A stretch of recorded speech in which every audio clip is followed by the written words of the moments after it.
बनारस का पान बहुत ही मशहूर है भाई, मीठा पान बनारस का हमने खाया। और वहाँ डिफरेंस मैं बताती हूँ, वैसे हम पान वगैरह नहीं खाते हैं, लेकिन जब वहाँ गए थे तो मैं नहीं, बनारस का पान तो मैं टेस्ट करना ही चाहिए। तो वो जो हमें मिले थे, जो हमने बताया था, तो उन्होंने बोला कि जब आप आए तो बनारस का पान तो ज़रूर खाइएगा। तो उन्होंने जब टेस्ट वो लिया था ना मम्मा, मतलब मुँह में जाते से झट से घुलता है, आप कहीं भी खा लो वो हमें चबाना पड़ता है, उसको तो चबाने की जरूरत नहीं पड़ी। मतलब यूं ही एक मिनट बाद तो ये नहीं पता चल रहा था कि हमने पान भी खाया, मतलब एकदम से ऐसे गायब हो गया मुंह में, और इतना टेस्टी था। तो आप जब बनारस आए तो बनारस का पान, मीठा पान जरूर खाइएगा, ठीक है। समोसे, यस। जब हम मणिकर्ण धाम में गए तो वहाँ पर एक छोटी सी शॉप थी, उसमें इतने छोटे छोटे समोसे मिल रहे थे, तो और लेकिन वो इतने टेस्टी थे, मतलब वो आपने सुना भी होगा और मशहूर भी है कि बनारस जो है वो तीर्थ के साथ साथ खाने का जो है बहुत मशहूर है। तो वो हमने टेस्ट किया, तो वाकई में बनारस का जो टेस्ट है वो बहुत अच्छा है। तो हाँ, जैसे कि हम बता रहे थे विश्वनाथ बाबा जी के बारे में, तो जब हम भोलेनाथ के दर्शन करने के लिए गए तो वहाँ पर लगभग हमें 3 घंटे लग गए। 3 घंटे अंदर जो रेलिंग थी, तो उसमें 3 से 4 घंटे आपको बाबा के दर्शन करने में लग जाएंगे, लेकिन दर्शन जो है बहुत अच्छे से होते हैं। उसमें जो बिल्कुल तसल्ली से जो बाबा है वो दर्शन करवाता है, जल चढ़वाता है, तो प्रॉपर हम जल चढ़ा कर आए, धतूरा चढ़ा कर आए और बाबा के अच्छे से हमने दर्शन किए। वहाँ से निकलने के बाद जस्ट उसके साइड में मणिकर्ण धाम, मणिकर्ण घाट है, जहाँ पर आप लोगों ने सुना भी होगा कि उधर मम्मा आपने वहाँ एक चीज़ नोटिस की ना, हम लोग जब समोसे खाए थे 5 से 10 मिनट के अंदर ही लगभग 4 जो मोक्ष के लिए जा रहे थे, 4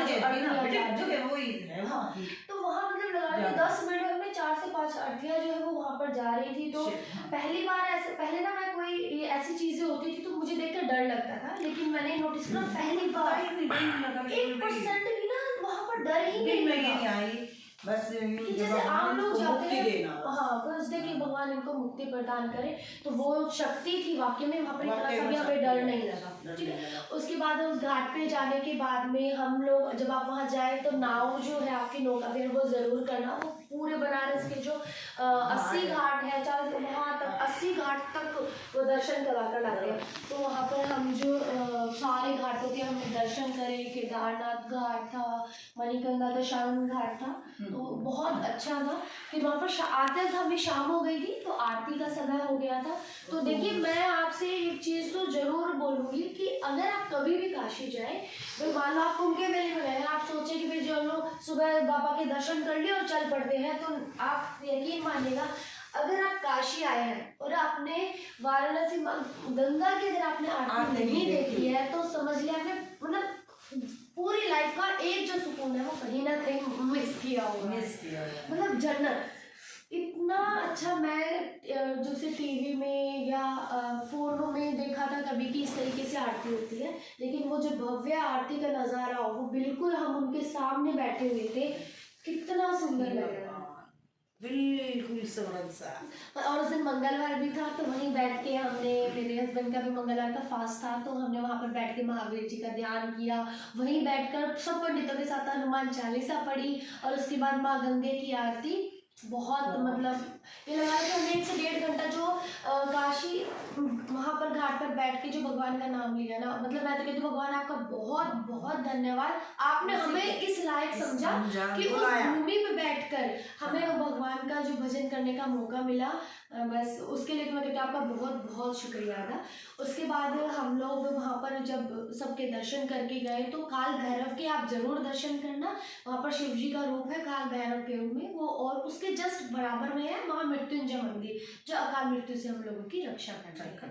तो आप जब भी जाओ तो ये 3 जगह तो जरूर आप जाना वहाँ पे, तो काल भैरव के दर्शन और महामृत्युंजय मंदिर बहुत ही कम लोगों को पता है, वो वहाँ के जो लोकल लोग हैं उन्होंने हमें बताया कि वो मंदिर बहुत सीधे है, तो आप वहाँ पर जरूर जाएंगे। तो हम भी रात को वहाँ पर गए, और वहाँ पर एक पानी होता है जो शिवलिंग के चारों तरफ, वो मैंने पहली बार देखा मम्मा, वहाँ था मंदिर के ना उसमें पूरे में दूध भरा हुआ था, और पुजारी जी बैठे थे और ऐसे करके वो पिला रहे थे हमें, क्योंकि वो हम लोग रात को 11 बजे गए थे, मम्मी जी और थक गए थे, तो वहाँ हमने कहा मम्मी जी आप यहाँ आराम करो, हम वहाँ जाते, वहाँ पर हम वो पानी ग्रहण करके आए, तो बहुत अच्छा था। उसके बाद में हम जब वहाँ पहुँचे, नेक्स्ट डे हम लोग अयोध्या के लिए निकले। अरे हाँ, एक चीज़ तो मैं आपको बताना ही भूली, बनारस जाए और मैं बनारसी साड़ी ना लाऊं, ऐसा तो पॉसिबल ही नहीं हो सकता क्योंकि मैं जहाँ जाती हूँ वहाँ की कोई ना कोई निशानी तो ज़रूर लेकर आती हूँ। और बनारस की साड़ी तो मेरे माइंड में तभी से घूम रही थी। दिखा दो ना। हाँ, वो आपको बहुत ज़रूर दिखाती हूँ, क्योंकि ना मुझे वैसे तो शॉपिंग करना हर लड़की को पसंद होता है, बट अलग अलग जगह की फेमस चीज़ें मैं ज़रूर कलेक्ट करती हूँ। और मुझे बनारसी साड़ी का और बंदेज का मुझे बहुत शौक है, तो एक ना एक बंदेज का सूट तो मैं हर टाइम रखती हूँ। बनारसी साड़ी ये मेरी सेकंड बनारसी साड़ी है। 1 महीने से पहले मैं मेरे ब्रदर की शादी में लेकर आई थी। प्योर, एकदम प्योर सिल्क बनारसी है, मलबरी सिल्क है ये, बिल्कुल मलबरी सिल्क है। और ना आप जब काशी जाओ ना तो वहाँ पे जो दुकानें लगी हुई हैं वो खास नहीं है, वो सूरत का कपड़ा बेचते हैं। क्योंकि ये चीज़ें ना मैं वहाँ के लोकल बंदे ने बताया कि अगर आप बनारसी साड़ी का प्लान कर रहे हो तो वो मुझे जहाँ पर ये साड़ियाँ बनती हैं मशीनों से बन रही थी मम्मा, बट मेरे फ़ोन में ना उस टाइम बैटरी नहीं थी तो मैं वो नहीं कर पाई उसको रिकॉर्ड, क्योंकि मैं मार्केट अकेली ही गई थी। नेक्स्ट डे मेरे साथ कोई मार्केट नहीं जाता क्योंकि मुझे जल्दी से कोई चीज़ें पसंद नहीं आती और वो बहुत घुमा के दुखी कर देती है इसलिए आप ना प्लीज मम्मी को कमेंट बॉक्स में जरूर लिखकर बताना कि साड़ी आपको मेरी कैसी लगी, ठीक है। बाकी मैंने कुछ छोटी छोटी वीडियोस बनाई हैं, वो भी मम्मा आपको जो है वो सेंड करेंगी और देखना कि कैसे कैसे साड़ी आती है, ठीक है। ये प्योर मलबरी सिल्क की साड़ी है, बिल्कुल रॉयल ब्लू कलर में। वैसे तो मुझे ग्रीन कलर भी बहुत पसंद आया था, बट ये है कि मैं ये मेरे ऑफिस में भी कभी किसी फंक्शन में डाल सकती हूँ तो सुंदर लगेगी, ठीक है। ये पूरा काम है इसके अंदर, इसमें ऐसा वर्क है। देन यहाँ पे मम्मा ये ब्लाउज का है, इसमें अलग है, और ये आ गया पल्ला, ठीक है। तो मैं कलर में बहुत ज़्यादा कंफ्यूज हुई थी। एंड आप लोगों को फिर से बता दूं, अगर आप बनारस आए बनारसी साड़ी का प्लान कर रहे हो ना तो मेन बाजार है, वहाँ से बिल्कुल मत लेना, एकदम नकली माल था वो, ठीक है। 1000 रुपये में आपको 3 बनारस की साड़ियाँ दे रही थी, तो बताओ ये पॉसिबल है? पॉसिबिलिटी नहीं है। ये सिल्क मैं मेरे ब्रदर की शादी में लेकर आई थी वहाँ से, मीना बाजार जो हमारा शोरूम होता है उससे, तो वो लगभग 12,000 की मुझे पड़ी थी, ठीक है। जबकि और वो ये वाला सिल्क नहीं था, सिल्क वो भी था, वो कांजीवरम था, प्योर सिल्क है, ये प्योर सिल्क है, ये मलबरी सिल्क है। और ये मलबरी सिल्क मम्मा मैंने ना खुद देखा था ये दिल्ली में, तो ये लगभग 17 से 18,000 रुपये की साड़ी आती है। और आप इसका स्टफ देखो, मतलब आप सोच सकते हो बनारसी साड़ी, और इतनी सॉफ्ट, मोस्टली बनारसी साड़ी होती है वो भी खड़ी खड़ी रहती है वो, लेकिन ये बहुत सॉफ्ट थी। तो ये साड़ी जो है लगभग मुझे 8,200 कुछ की पड़ी, और बहुत सुंदर साड़ी है। तो ये कैसे लगी आप मुझे कमेंट बॉक्स में ज़रूर बताना, ठीक है। चलो अब ये तो हो गए साड़ी के गाने, मम्मी इसकी तय करवा देना, ठीक है।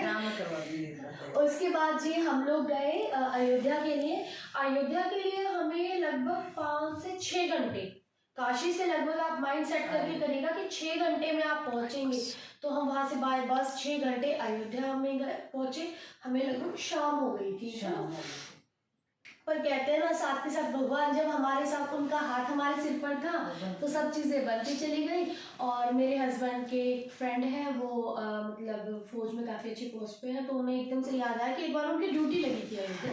तो उन्होंने फ़ोन करके पूछा कि भाई आपकी ड्यूटी अभी कहाँ है। तो वैसे तो उनकी जो ड्यूटी है वो झारखंड में है, बट भीड़ होने के कारण उनको यहाँ बुला रखा था। तो कहते हैं ना बाय लक और भगवान जी के आशीर्वाद से उनकी ड्यूटी में अयोध्या में ही मिल गई, ठीक है। तो उन्होंने बोला कि भाई अनिल टेंशन मत ले, जल्दी से पहुंच, मैं वहीं आपको मिलूंगा। तो हम जहाँ बस स्टैंड पे रुके, हम जैसे ही रुके वहाँ पर पुलिस की गाड़ी जो है वो हमें लेने आ गई थी। तो लगभग मेरी मम्मी के 10 किलोमीटर बच गए पैदल चलना, क्योंकि अभी जो है ना वहाँ पर बैरियर्स लगे हुए हैं, तो बैरियर्स लगे हुए, तो वहाँ पे लगभग वो हमें लेने आ गए थे। तो हम लोग वहाँ पहुँचे थे 8 बजे के अराउंड, 8 बजे, और 9 बजे जो है मंदिर उनके पट बंद होने वाले थे। तो भैया अगर लग रहा था कहीं बंद ना हो जाए, हाँ, पर वो ना तो वो आए हमें, और जल्दी से उन्होंने हमें वीआईपी दर्शन कराए, और 5 मिनट में हमारे जो है 5 से 10 मिनट के अंदर भगवान जी के हमारे दर्शन हो गए।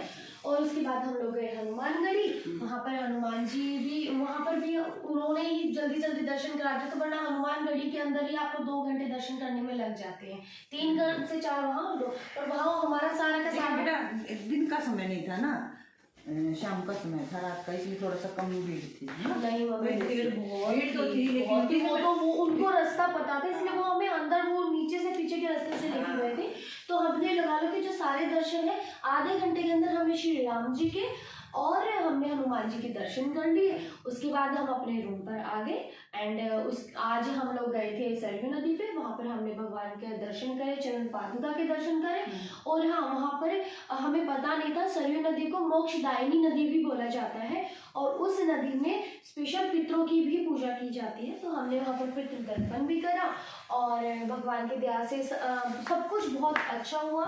और उसके लिए आप लोगों का मतलब बहुत बहुत धन्यवाद जो आपने हमारी वीडियो और हम लोगों की मतलब इतना समय दिया हमें देखने और समझने के लिए। फिर भी अगर कोई क्वेश्चन क्वेरी हो आपकी तो प्लीज़ आप कमेंट बॉक्स में ज़रूर बताइएगा, हम लोग उसके आंसर आपको देंगे। कहीं भी कोई कंफ्यूजन हो तो ज़रूर बताना।